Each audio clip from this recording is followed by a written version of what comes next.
Guys, we're living in a country right now that has lost its morals, lost its way. And when it comes to Christians in this country, I talked about this in other videos as well. If you have Christian beliefs in this country, you're being demonized. You're being oppressed. It's a real thing, folks. It is definitely a real thing.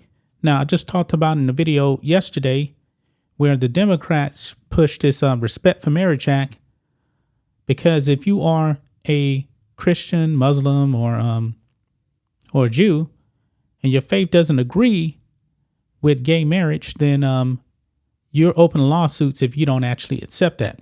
Now, it goes in deeper than that, but I'm not really here to talk about that in this video, folks. We have seen the left really push the LGBT stuff on children. We have seen drag queen story hour. We have seen little kids being allowed into adult establishments with drag queens. We have lost our morals. We have. So that brings us to former child star Kirk Cameron, who was a big-time child star back in the 1980s on Growing Pains. Now, Kirk Cameron is a pastor. He still acts, but he is pretty much banned now from libraries in this country. I'm not surprised by this because we have lost our morals. Here we go on the blaze. While happy to host drag queens, public libraries deny story hour slot to Kirk Cameron for his new faith-based book, I should say. We have to start fighting back. He's right about this. He's right about this. And his sister, Candace Cameron Bure, is being canceled out there by people in Hollywood. Now, she actually does her own thing now with a Great American Family. But she said that Great American Family is going to focus on traditional marriages. Therefore, the people in Hollywood want to demonize her as some type of a bigot. This is what's going on, folks. Wake up, America. It says here, in libraries across the United States, toddlers are frequently invited to sit and listen to men dressed as women advance LGBT propaganda. Kids can show up at the local library to learn how to become drag queens. American evangelist and actor Kirk Cameron has discovered that where public libraries across the nation are concerned, it is impermissible to alternately share a children's book that celebrates faith, family, normalcy, and biblical wisdom. Cameron told Fox News Digital that at least 50 taxpayer-funded libraries have either denied or ignored his request to host a story hour program for parents and kids. These same libraries have, however, hosted drag queen story hours and ideologically charged all ages LGBT events. The evangelist publisher, Brave Books, shared with Fox News Digital a number of the responses that they have received from various libraries.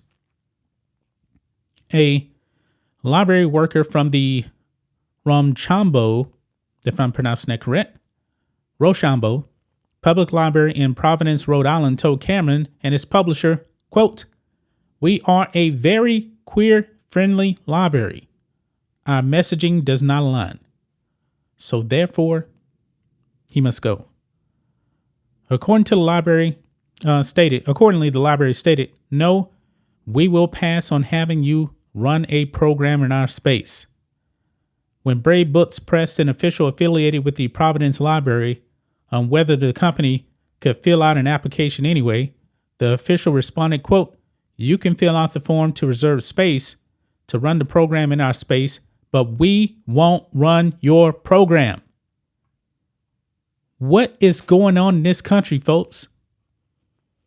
What is going on in this country? People of faith are being demonized. I guess you got to be a fake Christian like a Joe Biden or a Raphael Warnock. It still baffles me, folks, that people actually go out there and voted for Raphael Warnock, who is pushing this kind of stuff. And this man's supposed to be a pastor. This man is preaching in the same church that Dr. Martin Luther King preaches at. This man is not a real Christian. This man is more concerned about LGBT propaganda. He was actually at a pride parade. My goodness. Rochambeau Public Library hosts Queer Umbrella, where kids can learn, discuss, and connect over queer history, art, community resources, and more. According to an event posting, Queer Umbrella is open to all members of the alphabet community who are 12 and older. Why just 12? I'm surprised they have the age that high. The City Heights on Weingart Branch Library in San Diego similarly shot down the prospect of a reading by Cameron, suggesting that officials didn't, quote, think that's something we would do. This country is based on Judeo-Christian values. At least it used to be. But man, it's just so fast. It's just so stunning how things have changed so fast. And it started with Barack Hussein Obama. That second term, folks, he started pushing all this stuff. The library's representative reportedly cited the community's diversity as a determining factor. Man, I could keep going on and on. My goodness, Matt Walsh here. This is a good one right here from him. If only he was dressed in women's underwear and reading a book about sexuality for 5-year-olds, then he'd have libraries lining up to host him. He's right about that. That's the only way that Kirk Cameron can actually probably get into a library now. But we know that Kirk Cameron, a man of faith, a man of God, that's not going to happen. You know, Hollywood hates him. They hate his sister. They hate them because they're Christians and they believe in a higher power and they actually want to follow the teachings of Jesus. They're not out there trying to demonize anybody. But to these leftists and the wokesters out there, Christians are a threat. You have to be a fake Christian like a Biden or Warnock because they're perfectly okay with all that stuff. My goodness. That's just my thoughts on this. What do you guys think of this? Black and White Network fans, this is sad, man. This is the state of the country we're living in right now, folks. God is way on the back burner now in this country. And if you believe in God, man, you're getting canceled everywhere unless you bend the knee. Anyway, guys, let us know what you think about all this in the comments. Make sure to subscribe to the channel, and we'll catch you next time.